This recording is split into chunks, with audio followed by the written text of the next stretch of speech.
The aroma of rosemary and butter hung faintly in the air. Caden preferred his steak medium rare, with a crisp sear and a tender pink core, just as Lila used to prepare it when their life together felt complete. But tonight the flavors fell flat.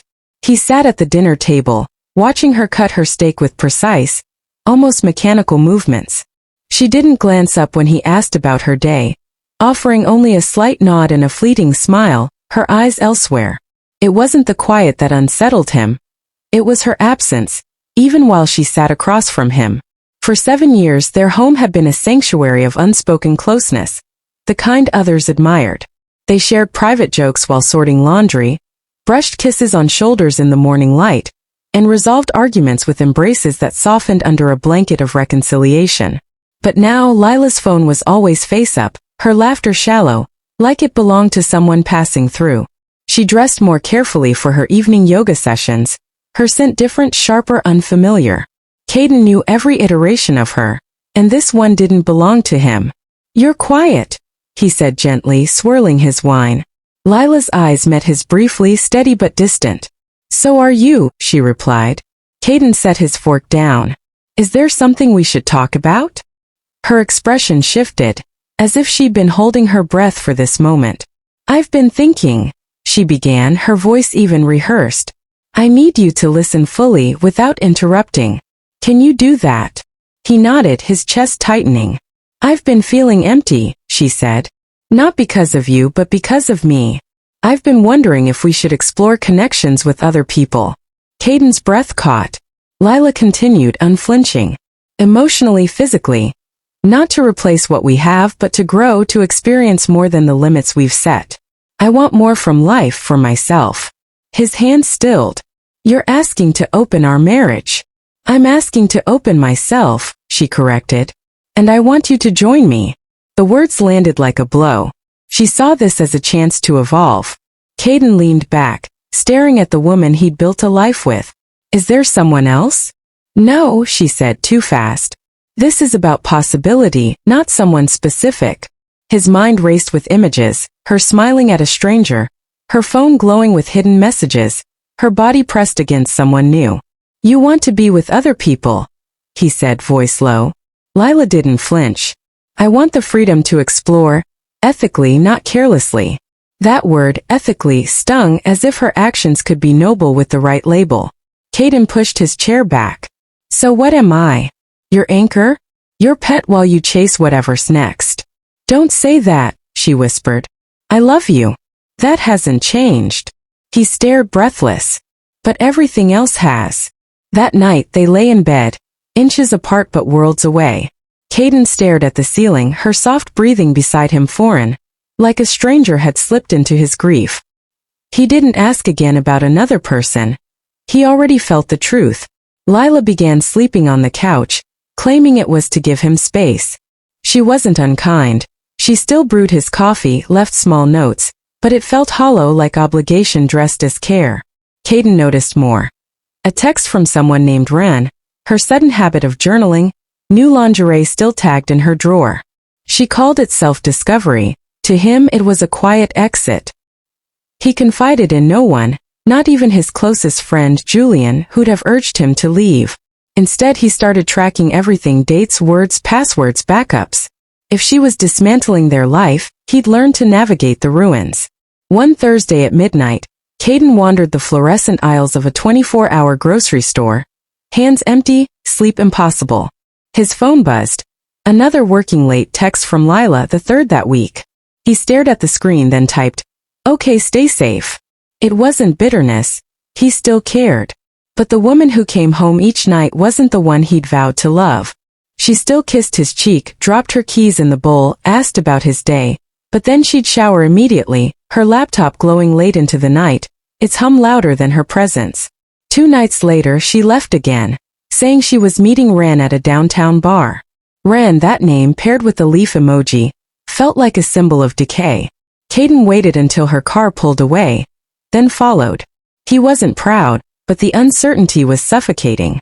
At 10:41 p.m., he parked across from the bar, watching her enter in a beige coat and red heels she'd worn only once before, on their honeymoon. By 10:53, A tall man in a dark jacket slid into her booth, not across but beside her. Caden's grip on the steering wheel tightened. At 11:22, her hand grazed the man's wrist, deliberate. At 11:37 they kissed, slow and familiar, not a first. Caden's world collapsed, but he didn't move. He didn't need to follow them further. The truth was clear. The next morning Lila hummed as she reached for her coffee mug, the one that read, "Love you more." Caden sat at the table, laptop open, his calm facade hiding a storm. "You're up early," she said, smiling. "Did you have a good night?" She froze mid-sip. "Your night with Run," he clarified. Her eyes narrowed. "Why are you saying it like that?" "I saw you." Her hand trembled, the mug clinking as she set it down. "Caden," he raised a hand. "No lies. Just the truth." She stared, then nodded. "Yes," she whispered. "It happened. I didn't plan it, but I won't pretend it didn't. I was going to tell you, I needed time to understand it." He laughed, sharp and bitter. "You didn't want to hurt me, so you slept with someone else?" She looked away. "I needed to feel alive. I was fading in this house, in my own body." "And me?" he snapped. "I've been living with a woman who stopped seeing me months ago. You took everything and still wanted more." "I was lonely too," she said softly. "But I didn't know how to reach you." "You didn't try," he said, voice flat. "You chose for both of us." That night Caden didn't sleep. In his office, lit only by his monitors, he opened a new document. The exit strategy. He was done grieving, done pleading. If he was leaving, it would be on his terms, whole and unbroken. For 3 weeks Caden played the wounded husband, silent, polite, distant. Lila mistook it for surrender, which was exactly his intent. Beneath the surface he transformed. The man who wept in parking lots was gone, replaced by someone calculated, precise. He began with her phone, not by sneaking but by observing what she left unsaid. The name she mentioned, the glow in her eyes at a text, the night she left her phone on silent. Her passcode was their anniversary. She never thought to change it. What he found wasn't surprising but cut deep. Voice notes from Ran. "Your laugh drives me wild. I dreamt of you again. When can I have you?" He still doesn't know? He's clueless. Caden didn't waver. He saved the files, labeled them 01_desire, 02_deceit, 03_contempt. Next, he dug into Ran. Real name Tobias Renner, 36, a mid-level finance consultant, recently divorced. Caden hired a discreet investigator, a former corporate specialist. Within 2 weeks he had Tobias's life laid bare. His job, a video of him kissing another woman, not Lila, outside a hotel, a secret apartment under a shell company, 3 other women he was seeing. Tobias's open relationships weren't about honesty, they were about greed. Caden invited Lila to dinner at her favorite Thai restaurant. She wore red lipstick, a sign she'd see Tobias later. "Thanks for this," she said, sipping lemongrass tea. "No need to thank me," he replied evenly. "We haven't really talked." They ate, laughed briefly, and for a moment, Caden saw the woman who'd once calmed his fears during storms. Then he leaned forward. "Tobias says hi." Her body stiffened. From the other night, outside the Lombard Suites. He was with Elena, or maybe she goes by Elle. Blonde, very affectionate. Lila's breath stopped. "I don't understand." "I do," Caden said, voice cold. "I understand everything." Her eyes darted. "You hired someone?" "No, I protected myself while you chased your freedom. I know about the apartment, the burner phone, the meetups, the other women. You weren't his only option." Silence. "I wasn't going to tell you," Caden said, leaning back. "But why should you have all the fun?" "What does that mean?" she asked, voice trembling. He stood, dropping cash on the table. "It means the man who watched you fall for someone else just took his job. Tobias worked for Ferros Holdings, right? I made them an offer. Silent partner. They bought him out last week. He'll have plenty of time for his connections now."